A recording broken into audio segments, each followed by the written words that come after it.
డబ్బు అనారోగ్యం ఉద్యోగం వ్యాపారం అప్పులతో బాధపడుతున్నారా అయితే మీకోసమే Aham Brahmasmi Sadhana 11 days energy activation program. నమస్తే, welcome back to Suman TV. ప్రస్తుతం మనతో పాటు ఉన్నారు consumers affairs committee chairman Mandari Krishna Reddy గారు.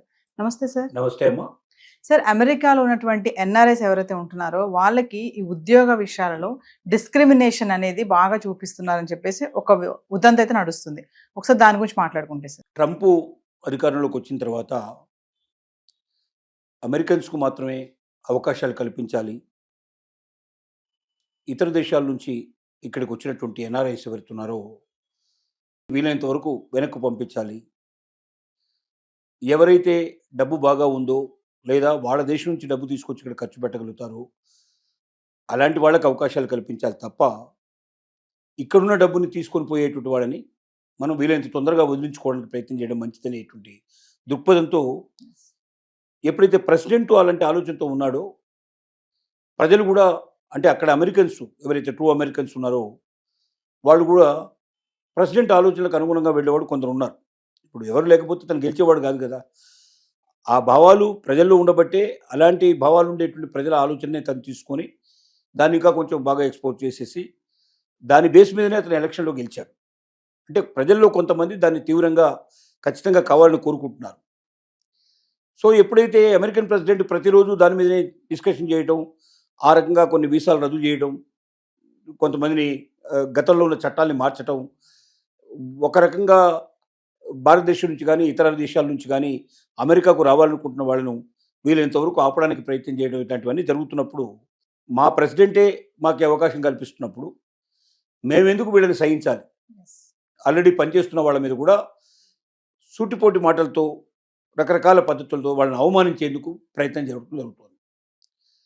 దాంట్లో భాగంగా ఒక ఎంప్లాయీ దాదాపు 30 ఏళ్ళ నుంచి పనిచేస్తుంటే ఎంప్లాయీ తనకు సంబంధించినటువంటి విషయంలో కూడా తన బాసు వ్యవహరించిన తీరు సరిగ్గా లేదని అతను కంప్లైంట్ చేశాడు.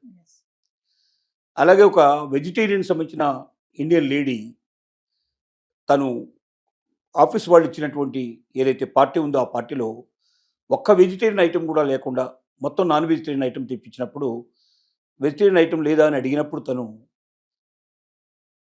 ఆల్రెడీ ఏవైతే అక్కడ వాళ్ళకి పిజ్జాలు కానీ ఇంకా రకరకాల పదార్థాలకి మటన్తో పాటుగా వెజ్ ఐటెంకి నాన్ వెజ్ ఐటెం రెండు కలిసి ఉంటాయి.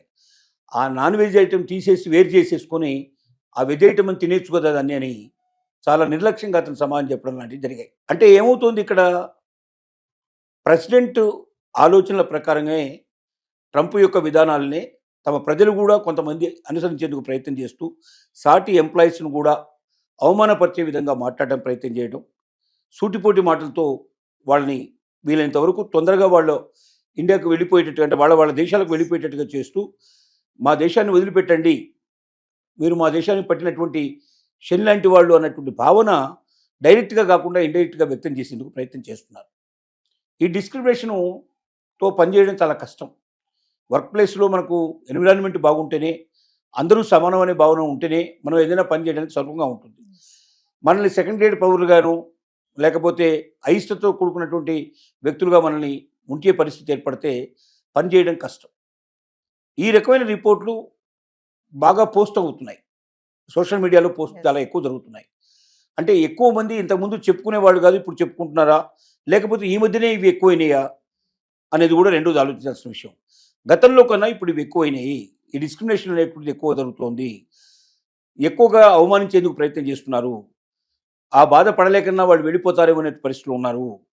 రెండోది ఏంటంటే ఎన్ఆర్ఐలు ఎక్కువ తెలివైన వాళ్ళు, ఇక్కడ ఉన్నటువంటి మేము అంత తెలివి కలిగిన కాలం కాదు అనేటువంటి భావన మొదటి నుంచి వాళ్ళకు ఉంది.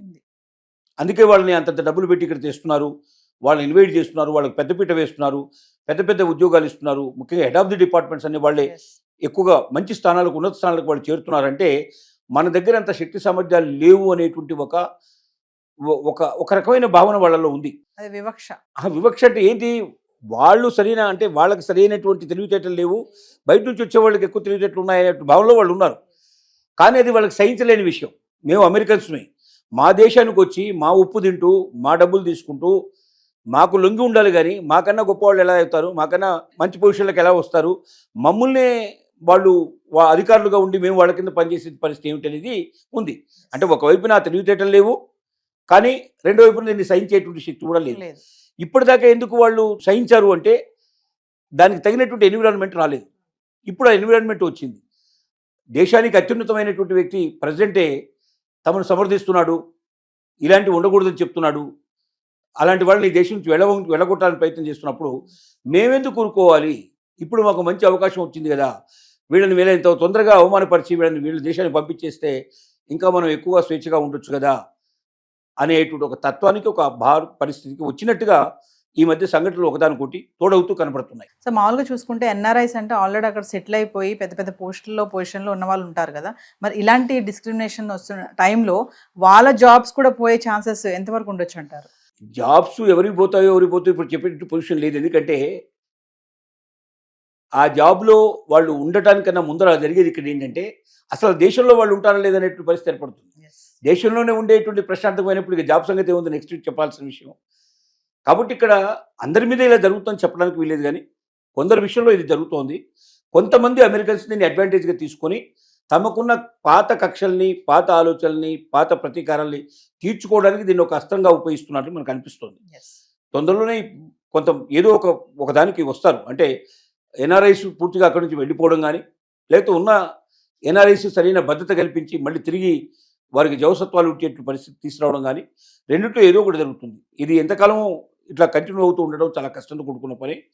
రెండోది, ట్రంప్ ఇంకా 3 సంవత్సరాలు ఉండాల్సిన అవసరం ఉంది. 3 నెలల దాకా మరి భరించడం కష్టం. కాబట్టి బహుశా ఇండియన్ కమ్యూనిటీ అంతా కూడా, ఎన్ఆర్ఐస్ మొత్తం కూడా ఏకమై ఏదైనా ఒక రకమైన నిర్ణయాలు కూడా తీసుకునే అవకాశం ఉండొచ్చు. మన యూనియన్స్ కూడా అక్కడ చాలా బలంగా ఉన్నాయి. చాలామంది మన అసోసియేషన్స్ ఏర్పాటు చేసుకున్న తెలుగు అసోసియేషన్స్ ఉన్నాయి. వాళ్ళంతా కూర్చొని దీనికి ఏదైనా ఒక మార్గాన్ని అనుసరిస్తారని మనం అనుకుందాం. సో ఏదేమైనా ట్రంప్ తీసుకున్న నిర్ణయాలు మామూలుగా స్టూడెంట్స్కి ఇబ్బంది కలిగిస్తున్నాయి. అబ్రాడ్ ఎడ్యుకేషన్ చేయాలనుకునే వాళ్ళకి కానీ, అక్కడ ఉద్యోగాలు చేయాలనుకునే వాళ్ళకి కానీ ఇప్పుడు ఏంటంటే అక్కడ ఉండి స్థిరపడిపోయినటువంటి ఎన్ఆర్ఐస్కి కూడా ఇప్పుడు స్కెచ్ అనుకోవచ్చు అంటారా, టార్గెట్ అనుకోవచ్చు? ఖచ్చితంగా. ఇప్పుడు ఇక్కడి నుంచి వెళ్ళిన వాళ్ళైనా, అక్కడ ఉన్న వాళ్ళైనా ఎన్ఆర్ఐస్ కిందే లెక్క. నాన్ రెసిడెన్సీ ఇండియాగా అక్కడ ఉన్నారు వాళ్ళు. ఈ వాళ్ళల్లో ఇప్పటిదాకా ఏంటంటే నాది అమెరికా అనే ఒక భావంతో వాళ్ళు పనిచేశారు. నేను ఇండియా నుంచి వచ్చేసాను పూర్తిగా, నాకు ఇక్కడ సిటిజన్షిప్ వచ్చింది, లేదా నేను ఇక్కడ ఆల్రెడీ నాకు వీసా, నాకు పౌరసత్వం ఇక్కడ లభించే పరిస్థితి ఏర్పడితే, గ్రీన్ కార్డు నాకు లభించే అవకాశం ఉంది, వచ్చింది అన్నట్టు భావనలో, వస్తుంది అన్నట్టు భావనలోనే ఉన్నారు. కాబట్టి అమెరికాకు ఎంత విలువ ఇవ్వాలో, అమెరికా చట్టాలకు ఎంత ఇవ్వాలో ఇస్తూ తను కూడా అమెరికాలో ఒక భాగంగా భావించి మన వాళ్ళు పనిచేస్తున్నారు. కానీ ఇలాంటి వివక్షత చూపించడం ఎక్కువైపోతే ఏమవుతుందంటే పనిచేయడంలో ఇబ్బంది ఏర్పడుతుంది. ఒక రకంగా అమెరికా మీద అసహ్యం పరిస్థితి ఏర్పడి వీళ్ళంతవరకు అమెరికాను వదిలించుకుని బయటికి రావాలనే ప్రయత్నం కూడా జరగడానికి ఆస్కారం ఉంది. ఇప్పటికే చాలా వలసలు ప్రారంభమైనాయి, రివర్స్ వలసలు. అంటే ఇంతకుముందు అమెరికాకు వెళ్ళేటువంటి వలసలు పెరిగి ఉండేవి, ఇప్పుడు అమెరికా నుంచి ఇండియాకు తిరిగి వచ్చేటువంటి పెరుగుతున్నాయి, రోజు రోజుకు పెరుగుతున్నాయి. ఇది ఇంకా ఎక్కువ అవుతే ఇంకా పెరుగుదల జరుగుతుంది. Thank you.